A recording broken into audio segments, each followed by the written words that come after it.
When the Kingdom is Divided, a House of Dragon podcast on the consequences of factions and alliances.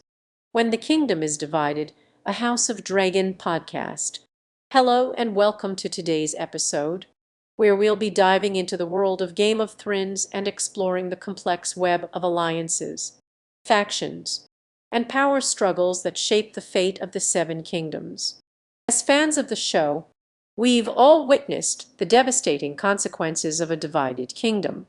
From the War of the Five Kings to the Great War against the Night King, the rifts and fractures created by competing interests and agendas have left a trail of destruction and chaos in their wake.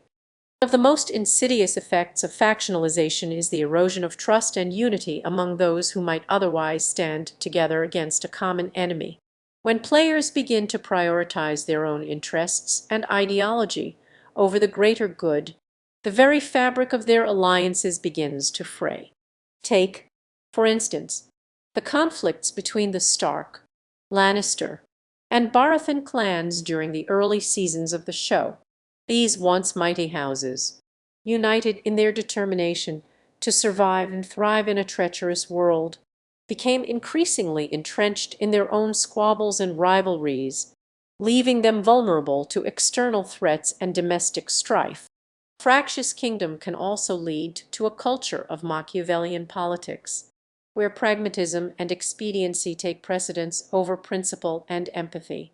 Leaders and power players often manipulate and betray one another, creating a toxic environment where loyalty is conditional and allegiances are fluid. The anatomy of factionalization can also be seen in the world of Westeros. A Machiavellian mastermind, such as Cersei Lannister or Daenerys Targaryen, can command unwavering loyalty from followers, often at the expense of their own moral compass. These figures become the engines driving the fractured machine, pushing the coalition towards increasingly extreme positions and dubious alliances. As the story of Game of Thrones unfolds, we see that internal divisions can ultimately hasten the downfall of a kingdom. It is not always the enemy at the gates that poses the greatest threat, but rather the internal rot of discord and betrayal that can eat away at the fabric of the realm.